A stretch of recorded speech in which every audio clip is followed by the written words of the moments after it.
This is Rebecca Lowe, or Rebecca Lua if you listen to Suboptimal Radio, and you are listening to Men in Blazers on the NBC Sports Network. It's unbelievable! Welcome to a Men in Blazers pod special with a truly extraordinary human being, David Wagner, manager of newly promoted side Huddersfield Town. Back in 2003, the Terriers were buried deep in the bowels of England's football pyramid, just 24 hours away from bankruptcy and extinction. But their passionate fan base and a new, devoted local ownership group granted the club a lifeline. But their fortunes weren't truly transformed until Wagner's arrival in 2015. The German striker and former US men's national team player, turned biology teacher, turned innovative football manager, inherited a club with one of the lowest payrolls in the Championship. But he defied the economics of football and managed to drag the squad forward through force of will, avant-garde locker room bonding strategies, and a hard-charging, pressing, unrelenting style of play, which he refers to as Terrier football. I sat down with Wagner in Huddersfield, a beautiful northern textile town perched high in West Yorkshire, and we talked about his career arc, his managerial philosophy, his remarkable relationship with Jurgen Klopp, and his US international career. But most of all, we discussed his tiny Terriers prospects in the unsentimental, unforgiving world of the Premier League. I love listening to him, and honestly, I admire not just David Wagner's approach to football, but the way he grapples with life. And I think you will too.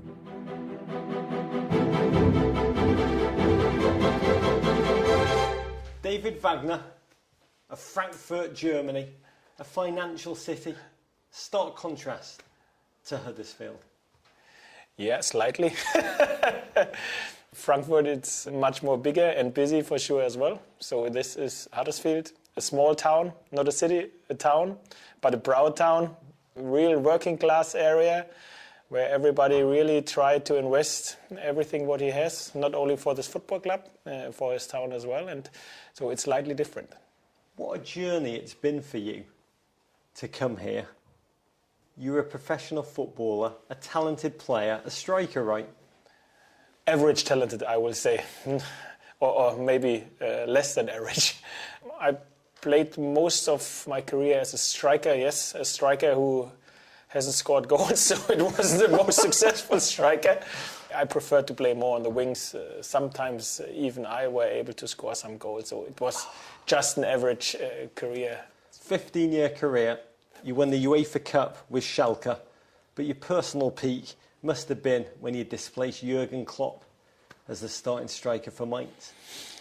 I would say the UEFA Cup was the most emotional and famous day in my football playing career, that I replaced Jürgen. This only happens because the manager made some right decisions. You've known Jurgen Klopp, you said, longer than you've known your wife. I know Jürgen now since 1991, when we first met us in Mainz, when we played together. My wife I met nearly a year later. We'll get back to Jurgen in a minute. You never lived in America, but you qualified to play for the United States by birth, thanks to your father. He was an American serviceman. When I played for Schalke, I played together with Tom Dooley. He was, in this time, the captain of the US team.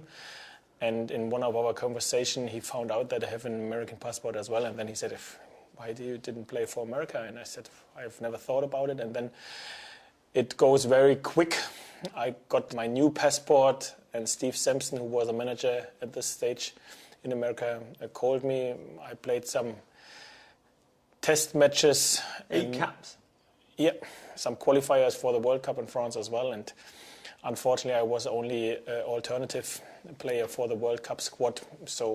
But this was a very short spell, 1.5 years for America. It was during a turbulent time in the team's history. What was your dominant memory of that time? To be fair, my memories were quite well because it was a funny squad we had together. So there were some real characters like Eric Winalda or Alexi Lalas. Brad Friedel played in goal, so some very good players as well. I learned a little bit in this few times I were able to join them, something about the, let's say, American way of life. So they really took it easy, everything what was around the game, but when the game starts, then they were totally focused. So I really like, because we in Germany are always very focused, concentrate, be in the tunnel 3 hours before the game, maybe 3 days before the game. In America, it's a little bit more easy, everything in the pre-preparation for the game, and I really enjoyed it, to be fair.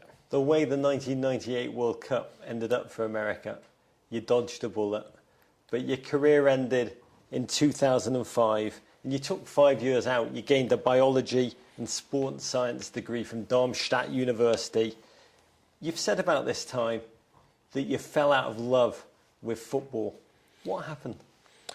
This was the case at this stage of my life. I was in professional football 15 years. I've thought I've seen everything in the world. I played football for America, in Costa Rica, El Salvador. I played with Schalke, UEFA Cup in Spain, in Italy. So I thought I've seen everything. And I was not any longer hungry and greedy to be in this business. I always thought at this time there have to be more outside the world rather than only this football family. And my wife worked as a physiotherapist, and I was involved in some of her ideas. I was injured quite often in my career as well, so I thought, okay, what I like to do, and this was why I thought biology is interesting. And then I thought, okay, teacher is a nice job as well, a lot of holidays, only working half a day in Germany. This was a reason why I studied sports science and biology. And this for sure were one of the toughest, hardest 5 years in my life, because to come back to university, and I wasn't in school for I don't know, 12 years, 13 years, sit beside 18, 19-year-old young people and then try to get something in your head what is not used to. This was very difficult for me, but I've done it. I got my degrees, and for sure, if somebody asks me what was your biggest success so far in your life, in your career, apart from your family, then it wasn't the UEFA Cup, or it wasn't the promotion with Huddersfield. For me, to get the degrees in sports science and biology after 5 years in the university, this was my biggest success so far. And it has shown me that if you really like to get something, you have to invest. Unfortunately, there's never a present in life, but you are able to do it. But in 2011, Jurgen Klopp called, asked you to come and coach the second team at Dortmund. You spent 4 years there. You gained management experience, and your daughter also gained a godfather. Our relationship and our friendship started 25 years ago. So if you work together, sometimes it makes it more difficult, because if it's your friend, you are very honest to him. And sometimes you will not say to him what he likes to hear. You say to him what you think what is necessary. And it was very, very good for me and my developing, because I learned a lot in this 4.5 years. We were very tight, very close together. Our training pitches were only 25, 50 yards away from each other. So I joined his trainings group very often. He followed my trainings group sometimes. It was a very, very good time to learn from me in this 4.5 years. And it was a very, very good time for me to get used to what you have to do as a manager, because here in England, it's slightly different than in Germany to be a head coach or to be a manager. You arrived here in England, West Yorkshire, November 2015. Hard to believe now, but Huddersfield back then sat 18th, just outside the relegation zone. This club, traditionally been underfunded, unheralded. What attracted you here in the first place? There came a few reasons together. There was one reason that I had the feeling my job was done in Dortmund. I really wanted to have a new challenge. And then it's all about opportunities. And one of the best opportunities at this time was for sure to go to English football, to the football where everybody in the world follows, especially in America that follows. So this was for sure one of the biggest reasons. I thought I've seen everything in Germans football from the playing and the manager side, so I know everything in Germany about the Bundesliga, Bundesliga 2, Bundesliga 3, and even Bundesliga 4. I had a good knowledge. I know a lot of people in this business, sporting directors, managers, players, but I had no knowledge here and no experience in England. And this was one of the biggest reasons I wanted to learn something about a totally new market. I haven't known anything about English managers, English football clubs, structures, traditions, stadiums, players. I was totally unexperienced. I never was before in England before I signed here for Huddersfield. You had never set foot in England? No, only London Heathrow Airport when I tried to get my connection flight to America. But I never spent a night here in England before. So it was a totally unknown country for me, but it was English football. So it is this kind of magic what you have if you hear, okay, it's England. And this was what excited me and my assistant manager as well. And then we made the decision, okay, let's start something totally new. Like your time at Darmstadt University, your 5 years there, English football, you like being out of your comfort zone? To be fair, I'm a human. I'm not sure if I like to be out of my comfort zone, but I know if you like to progress and if you like to develop, you have to come out of your comfort zone. And for sure, I have to left my comfort zone when I made the decision to come here to England. Yeah, that's correct. You stave off relegation, you throw yourself into this new world, English football. English football is driven by money. By and large, there's a correlation between budget and success. Huddersfield had one of the lowest wage structures in the Championship. The cap salaries then at just over $600,000. How did you do it? To be fair, as I said, my knowledge wasn't the best when I first joined. So everything is true, but I have known it before. When we started here, we were 2 points before the relegation zone. Then we lost our first 2 matches and we dropped into the relegation zone after our first 2 matches. And then step by step, we played better football even if we didn't get the results. And we kept the league very comfortable with, I don't know, 12, 13 points before the relegation zone at the end of the season. And yes, we've known that we will not be competitive financial-wise, even in the championship. And this was then the reason where we thought, okay, we have to find new ways. And one of the new ways was that we have to create our own identity in this football club and to maybe think a little bit to the left and to the right. If you only go mainstream, then you will not be competitive because, as you said, money is important. It's not everything, but it's important. And I think we found our own ways to try to be successful. I want to talk about some of these ways that you instituted. You introduced double training sessions as soon as you arrived. Championship teams don't often train like that. Were you not afraid of a player mutiny? I think this was one of the lucky moments I had that I met a group, and this group was very, very open-minded and very forward-thinking as well. Or maybe they only thought, come on, he could not be worse than everything what we had before. So I was the first manager from abroad. I'm the first non-British manager in this football club's history, and the club exists nearly 110 years now. And this is why maybe they thought, okay, come on, give it to the Germans. Maybe nothing can get us more problems as we had so far. It's the English way. If everything else fails, give it to the Germans. Yeah, okay. Yeah. This is it. And sometimes it's successful. Nobody knows why, but it is.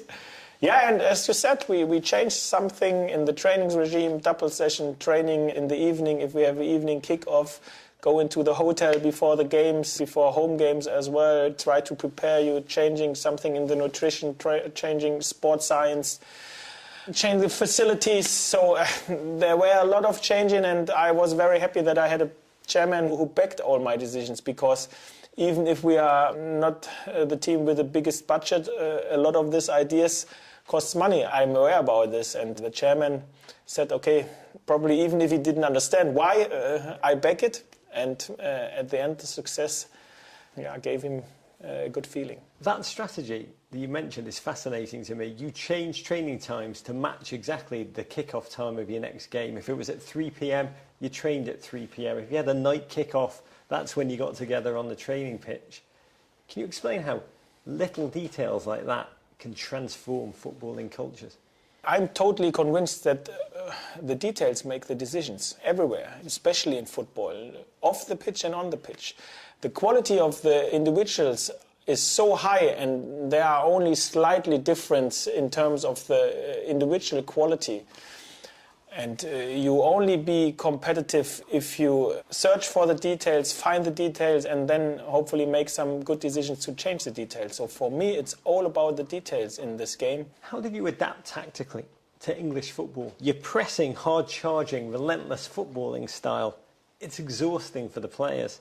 And in England, referees allow a lot more physical play, which means there's not as many breaks in play for the players to re-energise. They tire earlier. How did you adapt?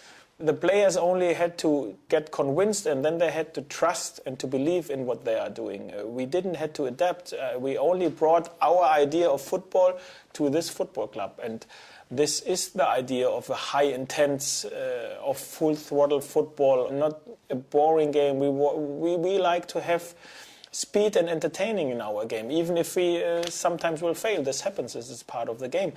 So we didn't have to adapt. Where I had to adapt was that we didn't have a winter break here in England, and this was where I was used to. So I changed slightly my training regime, especially in the international breaks. There's 4 international breaks over a year. This was maybe one of the advantages I had because I studied sports science and biology. For sure, our team was not the best one in the last season, but this was the fittest one. And this is something I am, and I was totally sure we will be one of the fittest team in the next season as well. If you are able to stay in the game, especially in England, in British football, because it is so intense, like you said, because the referee whistles not as often as he does in Germany, for example, you have to stay in the game for the last 10-15 minutes, and if you are then fit enough, then you are often able to decide the game. And this was something what we've done in the last season very often. So we won 25 games, 22 by 1 goal, and this was one of the reasons because we were one of the fittest teams. You also overhauled the squad. You brought in 30 new players ahead of the last campaign. 5 came from Germany. Can you explain the mentality that German players bring into an English locker room? I haven't not only bring German players in, we brought some other players in as well. It wasn't only because of their mentality. We searched for players who got maybe promoted in their career, who played more at the top of the table rather at the bottom of the table. We try to search for players who were captains in their clubs, who are able to have responsibility or had responsibility in the past. Apart from that, there should be good characters and good players as well, where we search for. And I think we found the right ones. It was good to find some players who were suited to our game, to our identity, because they played for Dortmund, for example, or in teams who play similar from the idea of football in Germany. So many players arriving at one time. You had to go to unusual lengths to forge that sense of team unity that's critical. You took professional footballers, oft thought to be amongst the most pampered in professional sport. You took them, Bear Grylls style, into the Swedish wilderness. Yeah, we've spoken about comfort zone, and this was something I wanted to do. One idea was, if you take all the electricity apart from them, and there's nothing what they can do on an island, when you haven't a mobile phone, you have no internet, you have to speak with the person who is next to you. And if you do it for 4 days, then after 6 hours you think, okay, it's boring to make it alone, so I make it with someone. And if you're then not able to have as much food as you usually have, and you have to find something or to fish something, then you bound together, or you start bound together quickly, as you usually do here in this environment where you only meet yourself for 3-4 hours over a day when you have training. This was one idea, and the other idea was, I've known for sure that the championship isn't a comfort zone. This is a very hard working division, and I wanted to give them the feeling what it means to leave your comfort zone. And if you are without everything what you usually have in your life, then you have to leave your comfort zone. They did it, and it worked so far. It's fascinating because within months you had globalised this team. You yourself are the first foreign manager, but it's also such a hyper-local team, Huddersfield. And you wrote into players' contracts that they had to live within 30 minutes of the training ground. This is not unusual in Germany, for example. You usually like to live near around your training facilities because if you have double session, you prefer to go to home between the double session and lie on a sofa at home.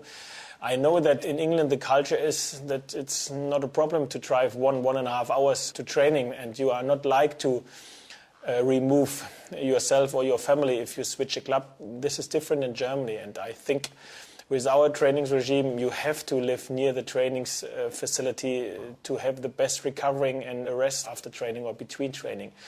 And this is one of the mentalities, for example, the German brought to this club. But now, after nearly 1.5 years, it's usual for most of them. But there is a hyper-local character to this club. Owner Dean Hoyle, born and bred in Huddersfield, still lives here. Fans at this facility can come into the training sessions, they're public, common in German football, incredibly rare in English football, unheard of in the Premier League.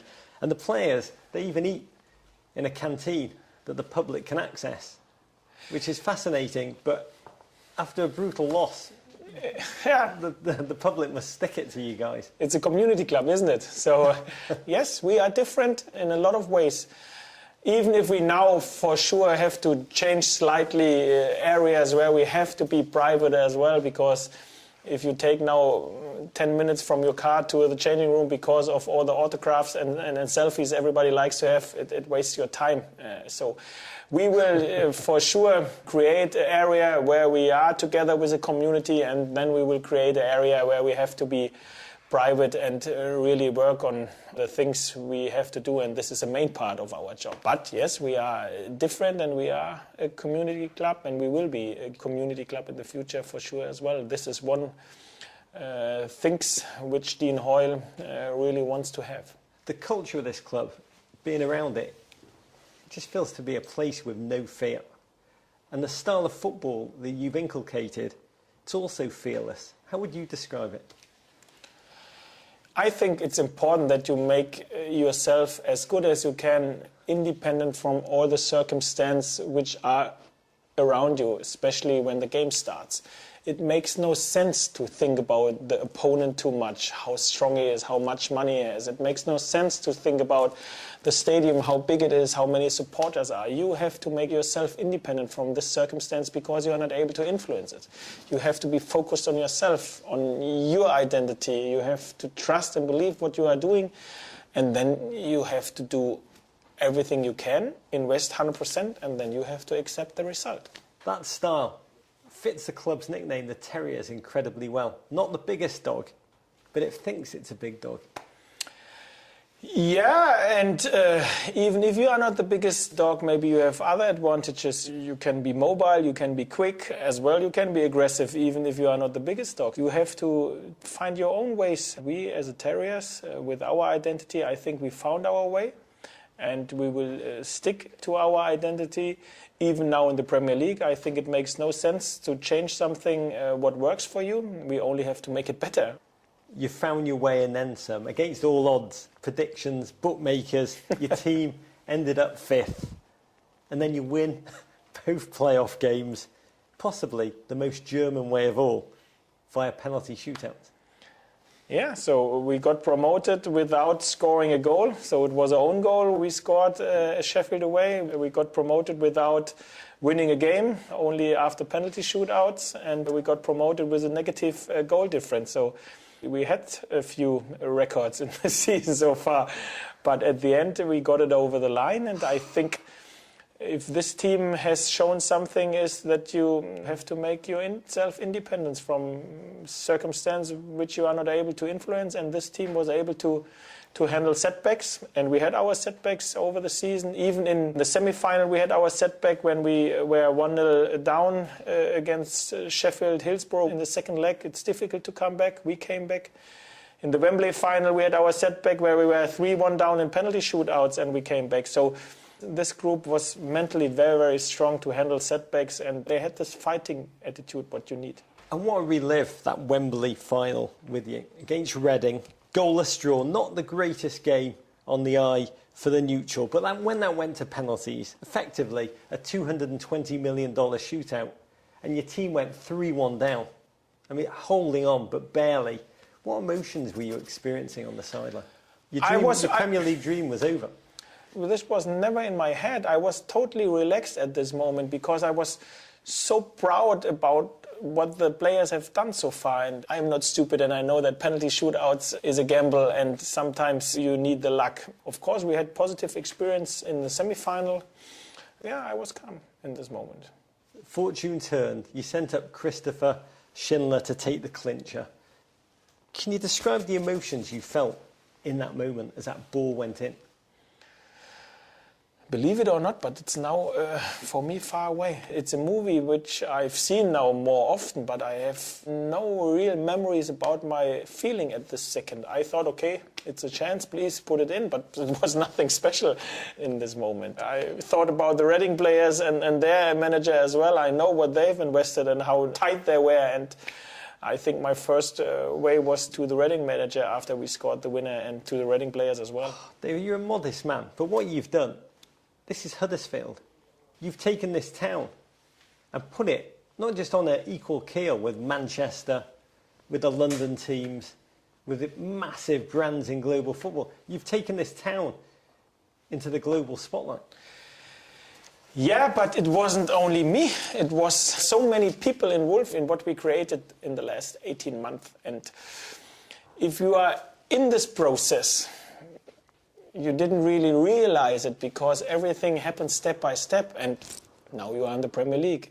And even if we speak about it, it sounds surreal. I think when we play our first game, Crystal Palace away, it gets more realistic for everybody. Now we prepare us for it, and yes, it sounds great, but at the end, we have to make sure that we prepare us as normal as we can for our business, and our business is to play successful football, even on the highest stage in the world. Yeah, I mean, now it does get very real. Pep Guardiola, Jose Mourinho, Arsene Wenger, they're all coming to Huddersfield. Does it fill you with fear? No.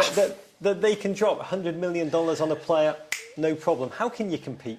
If we stick in our identity, and if we believe and trust in ourselves, and if we able to handle setbacks, which we will for sure have. So we met Pep Guardiola last season in the Cup. We draw Man City at home 0-0. And we lost 5-1. So you can see everything can happen in the games, even if against the biggest dog in this division or in the world. And we will meet some of the biggest dogs in the world in the next season. So we are for sure fearless, even if we have a lot of respect. But we trust and believe in ourselves. And we know that in one game, you are always competitive. Maybe not against one club over a whole season, but in one game you are always competitive. And we like to search for our chance. As a footballer or as a sportsman, you only ask for a chance. And we have a chance. We have a real chance. You cannot ask for more than a chance. What you do out of your chance, this is up to us. And we have a real chance. You said recently that you're now obsessively focused on finding unique competitive advantages. We are totally focused on developing different ways, on fitness, on tactics, both individually and as a group. Can you give me some examples? I'm not going to tell anyone. Secrets. No, listen, we know that we have not the best individuals in this group. We know that there are individual players who are maybe a little bit quicker, who have maybe a little bit more technical skills, maybe a little bit more experience on the highest stage as well. Yes, but at the end, they are only humans.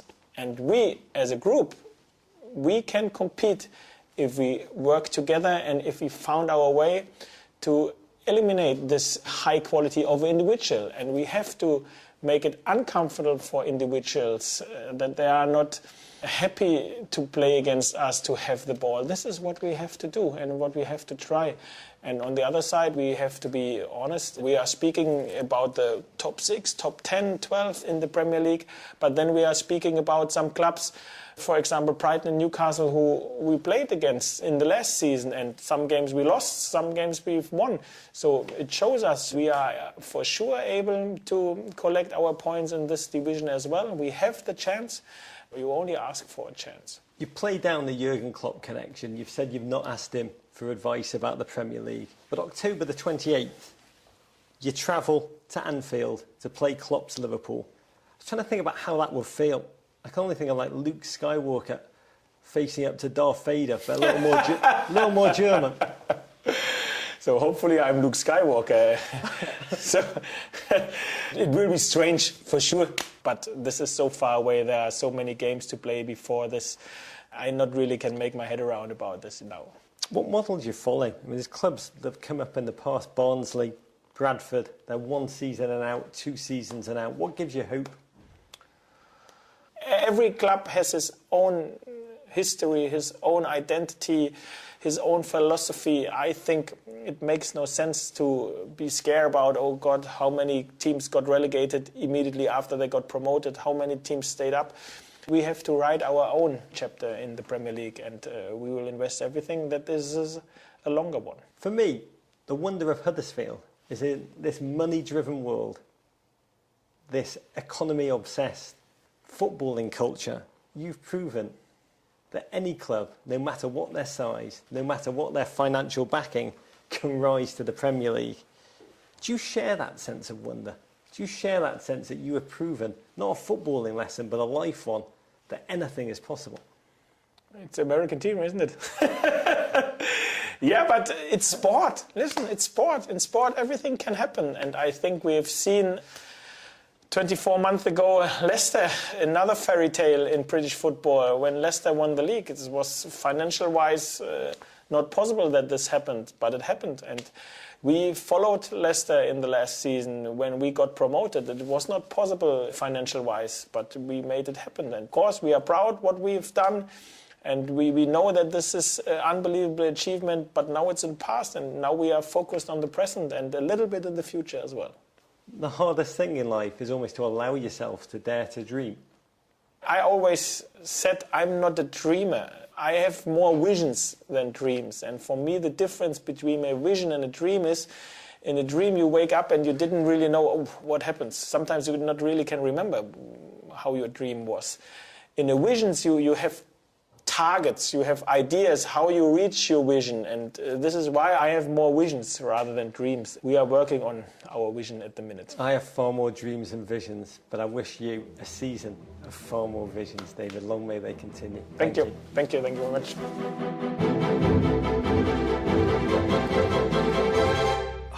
What a gent. It's hard to listen to David Wagner and not begin rooting for Huddersfield Town in the season ahead.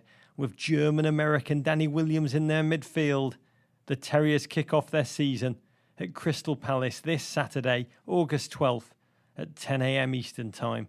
The Huddersfield documentary, alongside films on Newcastle and the beautiful Brighton and Hove Albion that we made, will air on NBC Sports later this season. Until then, courage.